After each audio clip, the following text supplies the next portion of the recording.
बीती रात भी देर तक चली सीएम योगी की समीक्षा बैठक। कृषि खासकर गन्ना और पशुधन विभागों से ली प्रेजेंटेशन। सीएम योगी ला रहे हैं पशुधन आरोग्य योजना, पूरी तरह होगी निःशुल्क, सारे महंगे एंटीबायोटिक दिए जाएंगे मुफ्त। किसानों को खाद बिजली पानी मुहैया कराने पर होगा योगी सरकार का जोर, अच्छे बीज किसानों तक पहुंचाए जाने पर विचार। गन्ना किसानों के बकाया का भुगतान जल्द किए जाने पर जोर, आदेश न मानने वाली मिलों पर होगी कार्रवाई। इसके लिए अच्छी क्वालिटी का बीज हम उनको दें और उनको उनकी इनकम में इजाफा हम लोग कैसे करें। योगी सरकार के मंत्री और प्रवक्ता श्रीकांत शर्मा ने कहा, चीनी मिलों को अवैध तरीके से बेचे जाने के मामले की सीबीआई जांच करा सकती है सरकार। किसानों को फसल का उचित दाम दिलाने का वादा। दौर में उनसे बातचीत होगी और कहा जाएगा कि जल्दी से गन्ना किसानों का भुगतान करें और फिर भी यदि वो भुगतान नहीं करते तो कठोर कार्रवाई होगी। अल्पसंख्यक मामलों के केंद्रीय मंत्री मुख्तार अब्बास नकवी आज लखनऊ में उत्तर प्रदेश के सीएम योगी आदित्यनाथ से करेंगे मुलाकात। अल्पसंख्यक कल्याण योजनाओं पर करेंगे चर्चा, सीएम आवास पर होगी बैठक। वक्फ बोर्ड मामले में यूपी के पूर्व मंत्री आजम खान की बढ़ सकती है मुश्किलें। वक्फ बोर्ड से जुड़े लोग मुख्यमंत्री से मिलकर आजम के खिलाफ सीबीआई जांच की मांग करेंगे। एक दो दिन में सबूतों के साथ मुख्यमंत्री योगी आदित्यनाथ से मिलेंगे वक्फ बोर्ड के सदस्य। सूत्रों के मुताबिक योगी सरकार ने आजम पर कार्रवाई को मौखिक सहमति दी। सीएम योगी के प्रमुख सचिव होंगे अवनीश अवस्थी। 1987 बैच के वरिष्ठ आईएएस अधिकारी अवनीश मुख्यमंत्री योगी से मिलने एनेक्सी पहुंचे थे। अवनीश अवस्थी आईएएस अवनीश अवस्थी को केंद्र ने कल किया रिलीव।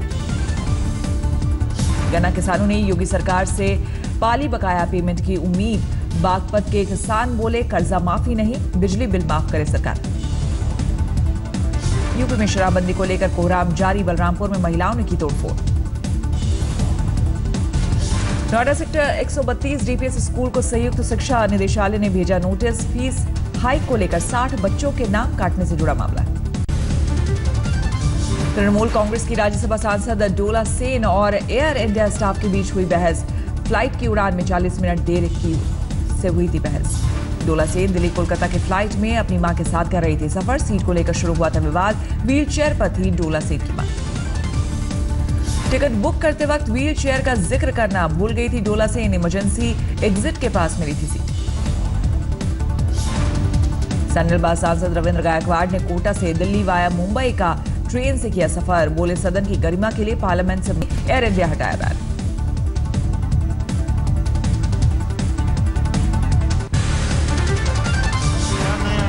तो तय किया था आज ट्रेन से जाएंगे, जा रहे हैं। सदन में मांगी है, सदन की माफी मांगी है, सदन के गरिमा के लिए माफी मांगी है। हाँ। आम आदमी पार्टी को बड़ा झटका। दिल्ली के उपराज्यपाल ने खारिज किया दिल्ली में पार्टी दफ्तर के बंगले का आवंटन। दिल्ली के राउज एवेन्यू में है आम आदमी पार्टी का दफ्तर। मंत्री असीम अहमद को अलॉट हुआ था बंगला। मंत्री को पद से हटाए जाने के बाद आपने बंगले में बनाया पार्टी का दफ्तर। सीपीडब्ल्यूडी से नहीं ली गई इजाजत। बंगले में पार्टी दफ्तर को लेकर शुंगलू कमेटी ने उठाए हैं सवाल। नियम कायदे को उल्लंघन का लगाया आरोप। एलजी के फैसले को आम आदमी पार्टी ने बताया अलोकतांत्रिक कदम। कहा, इतनी दुश्मनी ना निभाए बीजेपी। शुंगलू कमेटी को लेकर बीजेपी ने केजरीवाल सरकार को घेरा। सीबीआई और सीवीसी जांच की मांग। शुंगलू कमेटी की रिपोर्ट को लेकर केजरीवाल पर कांग्रेस का हल्ला बोल। मुख्यमंत्री का पुतला फूंका। जेडीयू के लिए एमसीडी चुनाव में प्रचार करेंगे बिहार के सीएम नीतीश कुमार। रविवार को पहुंचेंगे दिल्ली।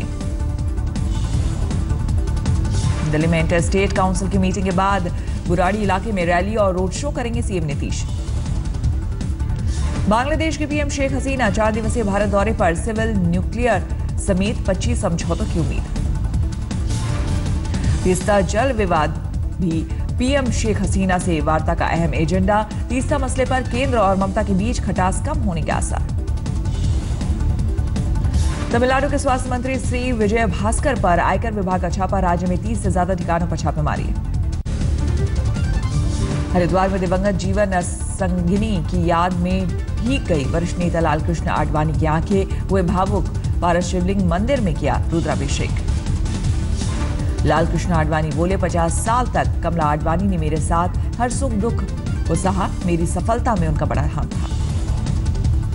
तौर पर मेरे सहयोगी के नाते कार्य करते हुए कोई इतना श्रेष्ठ कार्य कर सकता है। और रामनवमी पर भक्तों ने शिरडी के साईं को भरपूर चढ़ावा चढ़ाया। कुल 6 करोड़ 32 लाख का चढ़ावा आया। हैदराबाद के साईं भक्त वी पार्थसारथी ने साईं समाधि को 12 किलो सोने से मढ़वाया। आगरा के संध्या और अजय गुप्ता ने 65 किलो के चांदी का मंदिर किया दान। हाथरस में हिंदू युवा वाहिनी के कार्यकर्ताओं ने 100 नंबर एम्बुलेंस पर लिखे समाजवादी शब्द पर चिपकाया पोस्टर। योगी सरकार ने समाजवादी शब्द हटाने का किया है फैसला। लालू के मॉल के मिट्टी घोटाले में पटना हाईकोर्ट में याचिका दाखिल। सीबीआई जांच की मांग। संजय गांधी जैविक उद्यान ने करोड़ों में खरीदी थी मिट्टी। मुंबई की दिनदोषी सेशन कोर्ट ने प्रत्युषा बनर्जी की मौत पर बनी फिल्म पर 19 अप्रैल तक लगाई रोक। राहुल राज ने दी थी याचिका। कामे पंजाबी ने बनाई है फिल्म। करगिल के बटालिक सेक्टर में 3 जवान शहीद। गुरुवार की देर रात हिमस्खलन की चपेट में आए। रांची के सिमना गांव में हवलदार प्रभुशायु किरके पाकुड़ ने लांस नायक बिहारी मरांडी और विशाखा तंगा गांव के सिपाही कुलदीप लकड़ा हिमस्खलन में शहीद। हरियाणा के जींद में पेट्रोल पंप पर 42,000 की लूट। बाइक से फरार हुए लुटेरे। सीसीटीवी में तस्वीरें कैद। आज तक की खबर का असर। मुंबई में हिंजेवाड़ी पुलिस ने होटल उड़ता पंजाब पर मारा छापा। हाईवे से 100 मीटर के दायरे में परोसी जा रही थी शराब। मध्य प्रदेश में शिवराज सरकार के मंत्री ओम प्रकाश दुर्वे आचार संहिता के उल्लंघन पर होटल से गिरफ्तार। उमरिया से 10 बजे हुई गिरफ्तारी। शिवराज सरकार के मंत्री ओम प्रकाश दुर्वे पर आरोप। चुनाव प्रचार बंद होने के बाद भी उपचुनाव में बंधवगढ़ विधानसभा सीट के लिए किया प्रचार।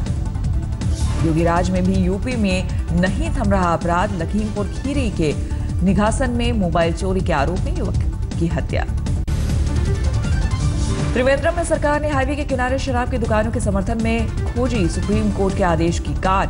64 स्टेट हाईवे को जिला मार्ग घोषित किया।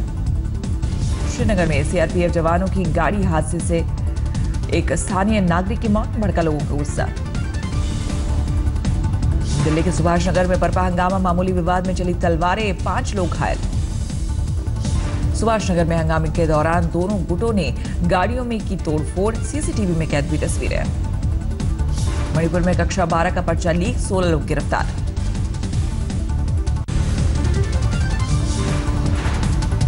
दिल्ली पुलिस ने V3S मॉल के पास गोली मारकर हत्या करने वालों को गिरफ्तार करने का किया दावा। एक नाबालिग समेत 4 आरोपियों को पकड़ा। नाबालिग बहनों से यौन उत्पीड़न के आरोपी आसाराम के समर्थन में 1 लाख समर्थकों ने राष्ट्रपति को लिखा खत। आसाराम ने उन्हें जमकर सराहा। गाजियाबाद में अभिभावकों ने स्कूलों के खिलाफ किया प्रदर्शन। बड़ी फीस का उठाया मुद्दा। असम बीजेपी विधायक पीयूष हजारिका पर उपचुनाव की रैली के दौरान मतदाताओं को पैसे बांटने का लगा आरोप। 4 और 5 अप्रैल की रैली का वाकया। कांग्रेस ने चुनाव आयोग से की शिकायत। 19 साल की मां ने 10,000 में बेचा अपना 2 साल का लड़का। हैदराबाद पुलिस ने किया गिरफ्तार। बेतिया में सेविकाओं ने डीएम ऑफिस के बाहर दिया धरना। सरकारी कर्मचारी का दर्जा और 18,000 रुपए मासिक वेतन की मांग। सुखपुर में 31 साल की महिला बैंककर्मी का फंदे से झूलता शव मिला। कोई सुसाइड नोट बरामद नहीं। इलाहाबाद में 5 लाख से ज्यादा की पुरानी करेंसी से भरा बैग बरामद। लावारिस हालत में मिला बैग। गुड़गांव में पीएमओ के हस्तक्षेप के बाद मेट्रो थाने में दर्ज हुआ धोखाधड़ी का मामला। बिहार जा रहे राहगीर से 3 लोगों ने हड़पा था सामान। मेट्रो स्टेशन पर हाई प्रोफाइल महिला चोर गिरफ्तार। महिला टॉयलेट में बनाती थी महिलाओं को शिकार। उत्तराखंड के श्रीनगर में उफान पर अलकनंदा। 50 लोग मझधार में। टापू पर फंसे। अचानक हाइड्रो पावर प्रोजेक्ट के लिए बने डैम से छोड़ा गया था पानी। अलकनंदा में फंसे लोगों को पुलिस और आपदा प्रबंधन की टीम ने सूचना पर किया रेस्क्यू। सभी सुरक्षित। कश्मीर के पट्टन में सैलाब से बुरे हालात। राहत कार्य जारी। अप्रैल में ही राजस्थान में जमकर चढ़ा पारा। उदयपुर में 40 डिग्री के पार पहुंचा। राजस्थान के सज्जनगढ़ स्थित बायोलॉजिकल पार्क में भी गर्मी का असर। झुलसा देने वाली गर्मी से जानवर हुए बेहाल। इंडिया टुडे ग्रुप के एडिटोरियल डायरेक्टर कलीपुरी को FICCI young women achiever award. Media के क्षेत्र में कामयाबी के लिए केंद्रीय मंत्री स्मृति ईरानी ने दिल्ली में दिया सम्मान। पिछले 3 साल में 1,37,000 करोड़ की टैक्स चोरी का खुलासा, 1,000 से ज्यादा फर्जी कंपनीज के जरिए 13,000 करोड़ का लेन देन। नोटबंदी के बाद 18 लाख खातों में जमा की गई रकम की जांच, वित्त मंत्री ने कहा मेल नहीं खाती जमा रकम और आमदनी। आयकर विभाग ने बैंकों को खाता धारकों के पैन नंबर लेने के लिए 30 जून तक का दिया वक्त, टैक्स चोरों की पहचान के लिए कदम। 50 और 10 रुपए के नोट की तरह बैंकों से ही मिलेगा 200 रुपए का नोट, एटीएम के जरिए 200 का नोट जारी नहीं करेगा आरबीआई। अजय देवगन के शिवाय को स्पेशल इफेक्ट्स के लिए बेस्ट फिल्म चुना गया, उत्तर प्रदेश बना बेस्ट फिल्म फ्रेंडली राज्य। प्रियंका चोपड़ा के होम प्रोडक्शन में बनी मराठी फिल्म वेंटिलेटर ने 3 नेशनल अवार्ड अपने नाम किए। अभिनेता अर्जुन कपूर अपनी आने वाली फिल्म हाफ गर्लफ्रेंड, इस फिल्म में अर्जुन निभा रहे हैं एक बिहारी लड़के का किरदार। बिहारी किरदार में रंग भरने के लिए 10 दिन पहले बिहार पहुंचे अर्जुन कपूर, सीख रहे भाषा की बारीकी। आईपीएल सीजन 10 के मुकाबले में कोलकाता नाइट राइडर्स ने गुजरात लायंस को 10 विकेट से करारी शिकस्त दी, राजकोट में खेले गए मुकाबले में पहले बल्लेबाजी करते हुए गुजरात ने कोलकाता को 184 रनों का दिया था लक्ष्य।